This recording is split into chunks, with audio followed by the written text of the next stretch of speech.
Hello friends, welcome to our Sayali fashion designer channel आणि मी आहे सायली.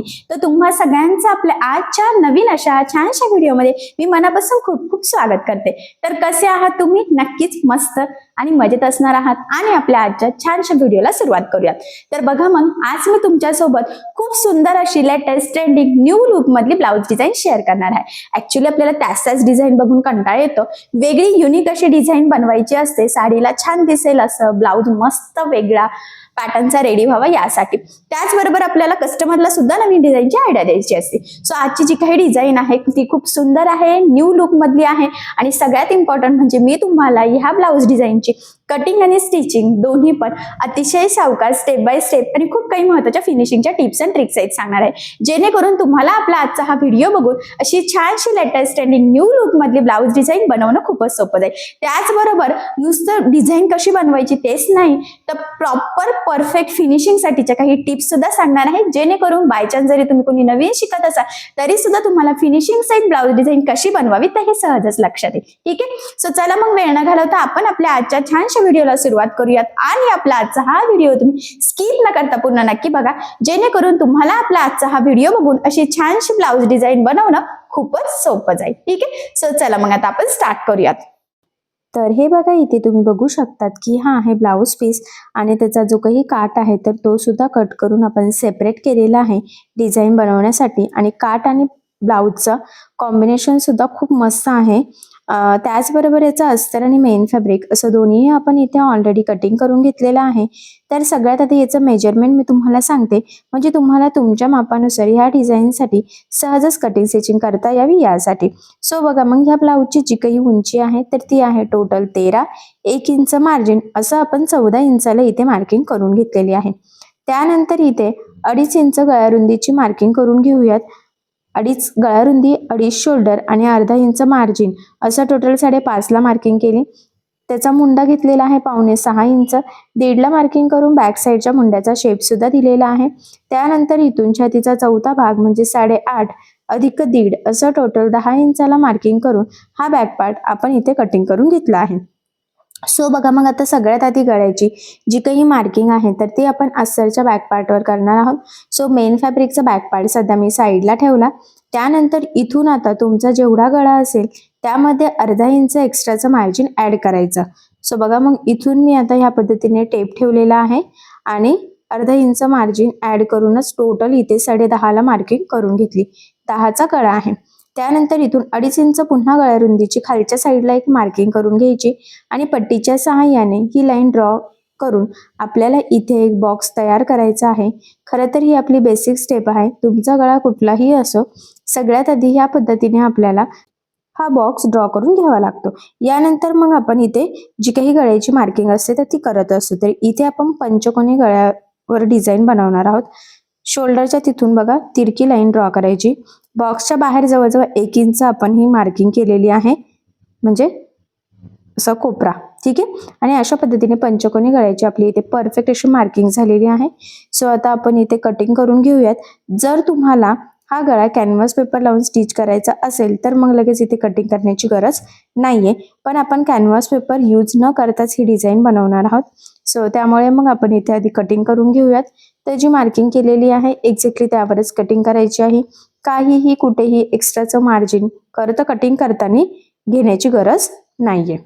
ठीक आहे, सो अशा पद्धतीने मग परफेक्ट अशी आपली गळ्याची इथे मार्किंग आणि कटिंग झालेली आहे.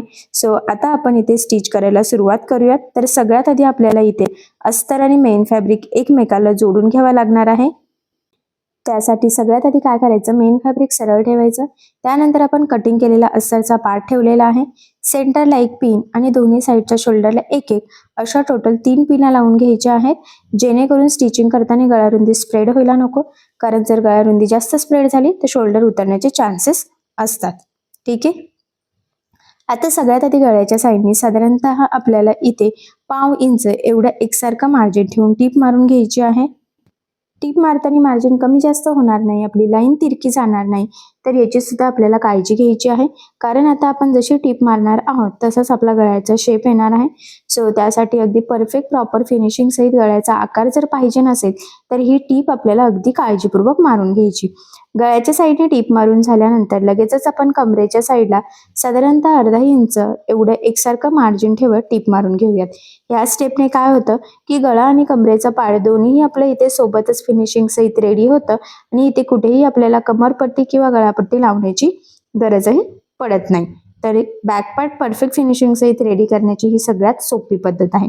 त्यानंतर गळ्याच्या मध्ये आणि कमरेच्या साईडला जे काही एक्स्ट्राचं मेन फॅब्रिक म्हणजेच ब्लाऊज पीसचा एक्स्ट्राचा कपडा आहे तर तो आपल्याला इथे कट करून घ्यायचा आहे. आता कटिंग झाल्यानंतर ह्या गळ्याला द्यायचे आहेत आपल्याला छोटे छोटे कट्स, जेणेकरून ज्यावेळेस आपण हा बॅक पार्ट सरळ करू तर तो प्रॉपर परफेक्ट फिनिशिंग सहित सरळ व्हावा. त्यासाठी खरं तर ही स्टेप खूपच इम्पॉर्टंट आहे. फायनली कट्स मारून झाले आणि आपण हा बॅक पार्ट ह्या पद्धतीने इथे सरळ करून घेऊयात. आता सरळ केल्यानंतर काय करायचं, गळ्याच्या साईडला आणि कमरेच्या साईडने अगदी अलगद अलगद प्रेस करत हा गळा आपल्याला सेट करून घ्यायचा आहे.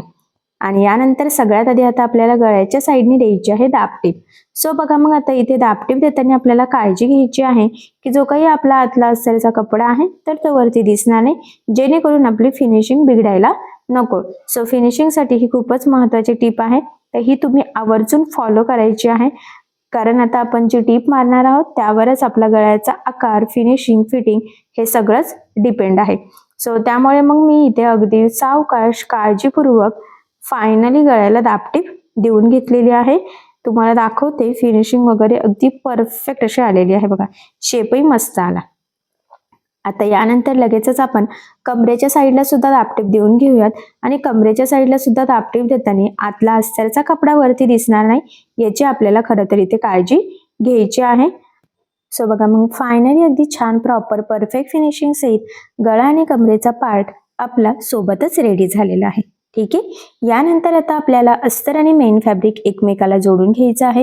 हे जोडताना जेवढं शक्य आहे तेवढं कमीत कमी मार्जिन आपल्याला पकडायचं आहे, कारण हे मार्जिन आपण कुठेही कॅल्क्युलेट केलेलं नसतं.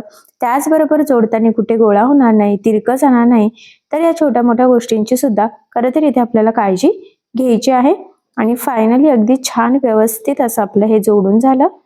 जोडून झाल्यानंतर जे काही एक्स्ट्राचं मेन फॅब्रिक आहे तर ते कट करून परफेक्ट मापाचा बॅक पार्ट इथे आपल्याला तयार करायचा आहे. कारण तुम्हाला सगळ्यांनाच माहीत आहे अस्तरवर आपण परफेक्ट कटिंग करत असतो, पण ब्लाऊज पीसचा कपडा आपण थोडंसं एक्स्ट्राचं मार्जिन ठेवून कटिंग करतो.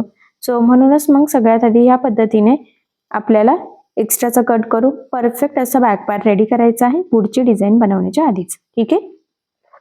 सो बघा मग किती छान असा परफेक्ट आपला बॅक पार्ट इथे रेडी झालेला आहे. सो आता आपण पुढची डिझाईन बनवायला सुरुवात करूयात. तर मी इथे हा कॅनव्हास पेपर घेतलेला आहे. यापासून आता आपल्याला छोटे छोटे पॅचेस बनवायचे आहेत. तर 2 पॅच आपल्याला तयार करायचे आहे. तर साधारणतः हा जो काही कॅनव्हास पेपर आहे तर हा ह्या पद्धतीने फोल्ड करून तो ना एक साईडने 4 इंच असा पाहिजे बघा, इथून आपल्याला पॅच बनवायचा आहे. सो मग मी आता इथे स्केच पेनच्या सहाय्याने मार्किंग करते. 4 इंच आहे बघा, 4चा निम्मा 2 इंचाला इथे एक मार्किंग करून घ्यायची आहे. आणि त्यानंतर पट्टीच्या सहाय्याने तिरकी लाईन ड्रॉ करून आपल्याला इथे त्रिकोणा टाईप शेप बनवायचा आहे बघा. ठीक आहे. आता हीच मार्किंग दुसऱ्या साईडला सुद्धा फेन दिसते, तर ती मी इथे डार्क करून घेतली. आणि आता कडेने साधारणतः पाव इंच एवढं मार्जिन ठेवायचं, बाकीचं एक्स्ट्राचं कट करायचं. त्यानंतर सेंटरपासून सुद्धा कट करून घेऊयात, कारण आता आपल्याला इथे 2 त्रिकोण तयार करून घ्यायचे आहे. आता याच्यासाठी आपल्याला अस्तरही लागणार आहे, तर अस्तरही घेऊयात आपण. तर गळ्याच्या मध्ये जे काही अस्तर होतं ना तर तेच मी इथे घेतलेलं आहे. तर त्याला कडेकडेने आपल्याला थोडंसं मार्जिन ठेवायचं आहे, जेणेकरून स्टिचिंग करणं इझी जावं खरं तर यासाठी. आता हे कटिंग झाल्यानंतर काय करायचं, आपल्याला काठाचा पॅच बनवायचा आहे. मी सुरुवातीला सांगितलं होतं. सो त्यामुळे जो काही काठ होता आपला ब्लाऊजचा तर तो सरळ ठेवायचा आणि त्यावर अस्तर आणि मग त्यावर ठेवायचा आहे आपला हा कॅनव्हास पेपर. खालच्या साईडला टीप मारायची नाहीये, फक्त जी तिरकी लाईन आहे ना तिथेच आपल्याला टीप मारायची आहे. तर जी लाईन ड्रॉ केली होती एक्झॅक्टली त्यावरच आपण इथे टीप मारून घेऊयात, म्हणजे अगदी परफेक्ट असा आपला हा पॅच तयार व्हावा यासाठी. आता बघा ही टीप मारून झाल्यानंतर पुन्हा तसंच बघा, आधी खाली काठ आहे त्यावर अस्तर आणि मग कॅनव्हास पेपर आणि पुन्हा जे काही 2 तिरक्या लाईन आहे ना त्यावरच आपल्याला इथे टीप मारून घ्यायची आहे. लक्षात राहू द्या काठ आपण सरळ ठेवलेला आहे. ठीक आहे. त्यानंतर हे जे काही एक्स्ट्राचं आहे तर ते आपण इथे कटिंग करून घेऊयात. सो आपल्याला खरं तर ना जेवढं आपला कॅनव्हास पेपर आहे ना त्याच लेवलमध्ये हे सगळं पाहिजे आहे. खूप काही एक्स्ट्राचं घ्यायची खरं तर इथे गरज नाहीये. सेम त्याच पद्धतीने आता आपण हे दुसरं सुद्धा कट करून घेऊयात. बघा जेवढं कॅनव्हास पेपर आहे त्या लेवलमध्ये कट केलं. त्यानंतर एक्स्ट्राचं खालच्या साईड सुद्धा कट करून घ्यायचं आहे आणि मग इथे 1-2 छोटे छोटे कट्स मारायचे आहेत. खूप काही मारण्याची गरज नाहीये. फक्त कानाकोपऱ्यावर ते व्यवस्थित फोल्ड होणं गरजेचं आहे. बाकीची तिरकी लाईन तर व्यवस्थित ती फोल्ड होणारच आहे. कट्स मारून झाल्यानंतर अलगद ह्या पद्धतीने हे सरळ करून घ्यायचं आहे. स्क्रूड्रायव्हरच्या सहाय्याने कानाकोपरे आपल्याला बाहेर व्यवस्थित सेट करायचे आहेत. तुम्ही एखादी कुठलीही जर तुमच्याकडे शार्प वस्तू अवेलेबल असेल तर ती देखील तुम्ही इथे यूज करू शकतात. बट इथे मी स्क्रूड्रायव्हर घेतलेला आहे. हे व्यवस्थित बाहेर काढून घेतल्यानंतर कानेकोपरे व्यवस्थित सेट केले आणि मग इथे आपल्याला द्यायची आहे दाबटीप. सो बघा मग आता इथे दाबटीप देताना आपल्या हातला जो काही अस्तरचा कपडा आहे तर तो वरती दिसणार नाही, याची आपल्याला काळजी घ्यायची आहे. ठीक आहे. सो बघा मग दोन्ही पण पॅचेसला अगदी परफेक्ट अशी दाबटीप आपली देऊन झालेली आहे. त्यानंतर खालच्या साईडला सुद्धा सिंपल अशी एक लाईन वर आपल्याला इथे टीप मारून घ्यायची आहे. ठीक आहे. आता हे एक्स्ट्राचं कोणतं आहे नाही किंचितचं तर ते सुद्धा मी इथे कट करून घेते. आणि आता हे जे काही पॅचेस आहेत त्रिकोणी तर त्याला आपल्याला इथे लावायचं आहे लेस. तर तुम्ही इथे तुमच्या आवडीनुसार कुठलीही लेस यूज करू शकतात. तर मी सुंदर कलर कॉम्बिनेशन सहितच लेस इथे यूज करणार आहे. सो बघा मग मी इथे समोसा लेस घेतलेली आहे. ब्लाऊजचा बॅक पार्ट ज्या कलरचा आहे ना तर तो कलर आणि गोल्डन कलरच्या कॉम्बिनेशनचे आहे आणि त्रिकोण ह्या आतल्या साईडने घेतलेले आहेत. बघा कोपऱ्यावर लेस अगदी व्यवस्थित तसं फोल्ड करून लावायचे आहे. आता ह्या लेसला आपण दुसऱ्या साईडने सुद्धा टीप देऊन घेऊयात. ऍक्च्युली मी नेहमीच सांगत असते लेस तुमची जाड बारीक कशीही असो, शक्य असल्यास दोन्ही साईडने टीप देण्याची सवय लावून घ्यायची आहे. हा पॉईंट इथे खरं तर खूपच इम्पॉर्टंट आहे. आता एका साईडने म्हणजे एका पॅचला लेस लावून झाल्यानंतर सेम त्याच पद्धतीने आपण दुसऱ्या साईडच्या पॅचला सुद्धा इथे ही लेस लावून घेऊयात आणि मी म्हटल्याप्रमाणे इथे सुद्धा दुसऱ्या साईडला आपल्याला टीप देऊनच घ्यायची आहे. ठीक आहे. आता हे दोन्ही पॅच आपले इथे रेडी झालेले आहेत. आता हे तयार झालेले पॅच आपल्याला इथे लावायचे आहे बघा ह्या पद्धतीने. ठीक आहे. तर आधी मी व्यवस्थित ठेवून बघितले आणि त्यानंतर एकसारखं मार्जिन पकडत आपण इथे टीप मारून हे जॉईन करूयात. जॉईन करताना सुरुवातीला आणि शेवटी डबल टीप देऊन लॉक करायचं आहे जेणेकरून तिथून शिलाई वगैरे निघायला नको. त्यासाठी खरं तर ही स्टेप खूपच इम्पॉर्टंट आहे. एक साईडने लावून झाल्यानंतर सेम त्याच पद्धतीने दुसऱ्या साईडला सुद्धा आपल्याला हा त्रिकोणी पॅच इथे लावून घ्यायचा आहे आणि हा सुद्धा सुरुवातीला आणि शेवटी डबल टीप देऊन लॉकच करायचा आहे बघा. ठीक आहे. दोन्ही पण लावून झाल्यानंतर आता इथे गळ्याला आपल्याला लेस लावायची आहे. तर मी इथे जो काही आपला काठाचा कलर आहे ग्रीनिश, तर ग्रीन आणि गोल्डन कलरच्या कॉम्बिनेशनची लेस घेतलेली आहे.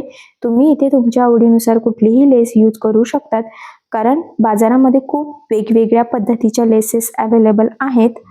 छान ब्रॉड आहेत, बारीक आहे, नाजूक साजूक. मग ते तुम्हाला कशी आवडते किंवा तुमच्या कस्टमरला कशी आवडते त्यावर ते डिपेंड आहे. सो बघा मग कानाकोपऱ्यावर व्यवस्थित फोल्ड करत करत संपूर्ण गळ्याला आपण ही लेस इथे लावून घेऊयात.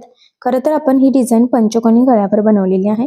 बऱ्याच कस्टमरला सुद्धा पंचकोनी गळा हा आवडत असतो आणि अशा वेळेस डिझाईन कशी बनवावी सुचत नाही. बऱ्याचदा काठही कमी उरतो. सो कमी काठापासून कशी डिझाईन बनवावी हे देखील कळत नाही. तर ही डिझाईन तुम्ही नक्कीच ट्राय करू शकतात. आणि बघा ह्या लेसला सुद्धा मी दुसऱ्या साईडने टीप मारून घेतलेली आहे. ऍक्च्युली मी नेहमीच सांगते लेस तुमची जाड बारीक कशी असो, शक्य असल्यास दोन्ही साईडने टीप द्यायची. त्याचे 2-3 फायदे आहेत. सगळ्यात महत्त्वाचं म्हणजे लेस बॅक लागली जाते, ती वरती तरंगत सुद्धा नाही आणि मोस्ट इम्पॉर्टंट म्हणजे फिनिशिंग खूप सुंदर येते. ठीक आहे. यानंतर आता आपण बॅक साईडला टक्स टाकून घेऊयात. आता बघा टक्स टाकताना काय करायचं आहे, सेंटर पासून आपल्याला 4.5 इंच अर्धा इंच साईडला आणि उभं 4 इंचच्या टक्स पॉईंटची मार्किंग करायची. सेम त्याच पद्धतीने दुसऱ्या साईडला सुद्धा आपण इथे मार्किंग करून घेऊयात आणि बरोबर त्याच मार्किंगवर तिरकट टक्स टाकायचा आहे. आता टक्सला नेहमी डबल टीप द्यायची. त्याचबरोबर सुरुवातीला आणि शेवटी सुद्धा डबल टीप देऊन लॉक करायचं आहे. एक साईडने टक्स टाकून झाला की सेम त्याच पद्धतीने दुसऱ्या साईडला सुद्धा आपल्याला इथे टक्स टाकून घ्यायचा आहे आणि इथे सुद्धा डबल टीप देऊन घ्यायची. टक्स परफेक्ट असतील तर ब्लाऊज फिनिशिंगला आणि फिटिंगला खूपच मस्त असा बसतो. त्यामुळे आठवणीने परफेक्ट असे टक्स टाकून घ्यायचे. ठीक आहे. यानंतर आता आपल्याला ह्या बॅकनेक डिझाईनला लावायचं आहे नॉट. तर तुम्ही इथे फॅब्रिक पासून कापडी नॉट सुद्धा बनवू शकतात किंवा रेडीमेड सुद्धा यूज करू शकतात. तर आज इथे आपण रेडीमेड गोल्डन कलरचे नॉट यूज करणार आहोत. लक्षात राहू द्या यामध्ये म्हणजे नॉट मध्ये भरपूर सारे कलर्स अवेलेबल असतात, तर तुम्ही तेही यूज करू शकतात आणि एका ब्लाउज साठी 1 मीटर नॉट सफिशियंट आहे. त्यानंतर आता फॅब्रिक पासून बनवायचे आहे सिंपल असे लटकन. तर लटकन डिझाईनचे सुद्धा खूप सारे व्हिडिओ याआधी मी ऑलरेडी तुमच्यासोबत शेअर केलेले आहेत. जर तुम्हाला त्यापैकी एखादा डिझाईन आवडत असेल तर तुम्ही तसं बनवू शकतात किंवा आज मी जसं बनवणार आहे सिंपल असं त्रिकोणी, तर तसंही तुम्ही बनवू शकतात. किंवा जर तुम्हाला रेडीमेड नॉट लावायचं असेल, कारण बाजारामध्ये खूप छान छान असे डिझायनर लटकन सुद्धा अवेलेबल आहेत, तर मग तुम्ही तसेही लटकन इथे रेडीमेड लावू शकता. ठीक आहे. त्रिकोणी लटकन बनवताना डबल कपडा घ्यायचा आणि मी वरच्या साईडला जसं फोल्ड करते त्या पद्धतीने जर का तुम्ही लटकन बनवलं तर ते प्रॉपर परफेक्ट फिनिशिंग सहित रेडी होतं. धागे वगैरे निघण्याचे चान्सेस सुद्धा इथे राहत नाही. सो बघा मग फायनली दोन्ही मस्त असं सिंपल झटपट लटकन बनवून घेतले. आता ते आपण साधारणतः 2.5 ते 3 इंच खाली शोल्डर पासून लावायचं आहे. डबल टेप देऊन अगदी परफेक्ट लॉक करायचं. तीच मार्किंग दुसऱ्या साईडला सुद्धा करून घ्यायची, जेणेकरून दोन्ही साईडने व्यवस्थित परफेक्ट असे नॉट लागले जावेत यासाठी. सो बघा मग फायनली आता आपण हे दोन्ही पण नॉट अगदी परफेक्ट एकाच लेवलमध्ये लावून घेतले. व्यवस्थित लावले की काय होतं की फिनिशिंग आणि फिटिंगला काही प्रॉब्लेम येत नाही. ठीक आहे. सो आता मी तुम्हाला ते बांधून दाखवते. त्यानंतर आता इथे आपल्याला मध्यभागी ना मणी लावायची आहे सुई धाग्याने. तर तुम्हाला जर वाटत असेल तर तुम्ही एखादं बटन लटकन असं काहीही लावू शकतात, बट इथे मी गोल्डन कलरचे मणी घेतलेले आहेत. सुईनीच आपल्याला पॅक करावे लागणार आहेत. तर इथे 4 पदरी धागा ओवून घ्यायचा आणि त्यामध्ये बघा एक छोटा मणी, त्यानंतर एक मोठा आणि एक पुन्हा छोटा, असे 3च मणी खरं तर मी इथे ओवून घेतलेले आहेत. 3च मणी लावणार आहेत. मी मगाशी म्हटल्याप्रमाणे तुम्ही इथे एखादं बटन वगैरे सुद्धा लावू शकतात किंवा मग अशा पद्धतीने मणी जरी लावलं तरी खूप सुंदर दिसणार आहे. आणि मी म्हटल्याप्रमाणे एक छोटा घेतलेला आहे कडेकडेने आणि मध्यभागी जो आहे तर तो थोडा मोठासा घेतला आहे. ठीक आहे. आणि सुई धाग्याने ते अगदी व्यवस्थित पॅक करून एक्स्ट्राचा धागा कट करून घ्यायचा. ठीक आहे. सो बघा मग अशा पद्धतीने अगदी व्यवस्थित प्रॉपर परफेक्ट असं आपण इथे हे मणी लावून घेतलेले आहे. आणि खरं तर ह्या मणी लावल्यामुळे काय झालं, आपल्या ह्या डिझाईनला अजूनच सुंदर असं लुक आलेला आहे. सो जवळून मी तुम्हाला थोडंसं त्याचं लुक दाखवते. सो बघा मग फायनली पंचकोनी गळ्यावर काठ वापरून आपण इथे खूप सुंदर अशी डिझाईन बनवलेली आहे. ती सुद्धा पॅचवर्क डिझाईन. पण मेन म्हणजे गळ्याचा जो काही पंचकोनी शेप आहे तर तो आपण कॅनव्हास पेपर यूज न करता बनवलेला आहे. तो सुद्धा मस्त प्रॉपर परफेक्ट फिनिशिंग सहित. सो या पद्धतीने तुम्ही सुद्धा ही डिझाईन नक्कीच बनवू शकतात. बऱ्याच कस्टमरला पंचकोनी गळा आवडत असतो, पण डिझाईन त्यावर कशी बनवावी सुचत नाही. तर ही डिझाईन तुम्ही नक्कीच ट्राय करू शकता. या डिझाईनमुळे तुमच्या साडीला ब्लाऊजला नक्कीच खूप सुंदर असं लुक येईल. त्याचबरोबर ज्यावेळेस आपल्याकडे कमी काठ असतं तर अशा वेळेस सुद्धा तुम्ही ही डिझाईन नक्कीच ट्राय करू शकतात. या छानशा पंचकोनी गळ्याची डिझाईनची आयडिया तुम्ही तुमच्या कस्टमरला सुद्धा नक्कीच देऊ शकतात. आय होप सो आपली आजची ही डिझाईन तुम्हाला आणि तुमच्या कस्टमरला नक्कीच आवडेल. ठीक आहे. सो मग अशी छानशी लेटेस्ट ट्रेंडिंग न्यू लुक मधली काठाची छान अशी पंचकोनी ब्लाउज डिझाईन तुम्ही सुद्धा नक्की ट्राय करून बघा. आणि जर तुम्हाला काही प्रॉब्लेम येत असेल तर मला कमेंट करून नक्कीच कळवा. मी तुमच्या प्रश्नाची उत्तर देण्याचा नक्कीच प्रयत्न करेन. ठीक आहे. सो बघा मग फायनली खरं तर खूप सुंदर अशी डिझाईन तयार झालेली आहे. बघितल्यावरच लक्षात येत आहे की फिनिशिंग किती सुंदर आलेली आहे. आणि सगळ्यात इम्पॉर्टंट म्हणजे संपूर्ण डिझाईनची कटिंग आणि स्टिचिंग मी तुम्हाला अतिशय सावकाश स्टेप बाय स्टेप आणि खूप काही महत्त्वाच्या फिनिशिंगच्या टिप्स अँड ट्रिक्स सांगण्याचा प्रयत्न केलेला आहे. सो तुम्ही या पद्धतीने ही डिझाईन बनवून बघा. आणि जर तुम्हाला यामध्ये काही प्रॉब्लेम येत असेल तर मला कमेंट करून नक्कीच कळवा. मी तुमच्या प्रश्नाचे उत्तर देण्याचा नक्कीच प्रयत्न करेन. ठीक आहे. सो चला मग आता आपण आपला आजचा छानसा व्हिडिओ इथेच थांबूयात. आणि तुम्हाला आपला आजचा व्हिडिओ कसा वाटला हे मला कमेंट करून नक्की कळवा. त्याचबरोबर आपला व्हिडिओ आवडला असेल तर व्हिडिओला लाईक करायला विसरू नका. आणि असेच नवनवीन छानसे व्हिडिओज बघण्यासाठी आपल्या सायली फॅशन डिझायनर या चॅनलला सबस्क्राईब करा. आणि ज्या वेळेस तुम्ही सबस्क्राईब कराल त्यावेळेस त्यासमोरील बेल आयकॉन ही नक्की प्रेस करा. त्यामुळे काय होईल, जेव्हा मी नवीन व्हिडिओज टाकेल त्याचं नोटिफिकेशन तुम्हाला तुमच्या मोबाईलवर येईल. ठीक आहे. सो चला मग भेटूया पुन्हा नवीन अशा छानशा व्हिडिओमध्ये. तोपर्यंत टेक केअर, काळजी घ्या. आणि आपला आजचा व्हिडिओ शेवटपर्यंत पूर्ण बघितल्याबद्दल thank you so much. Bye bye.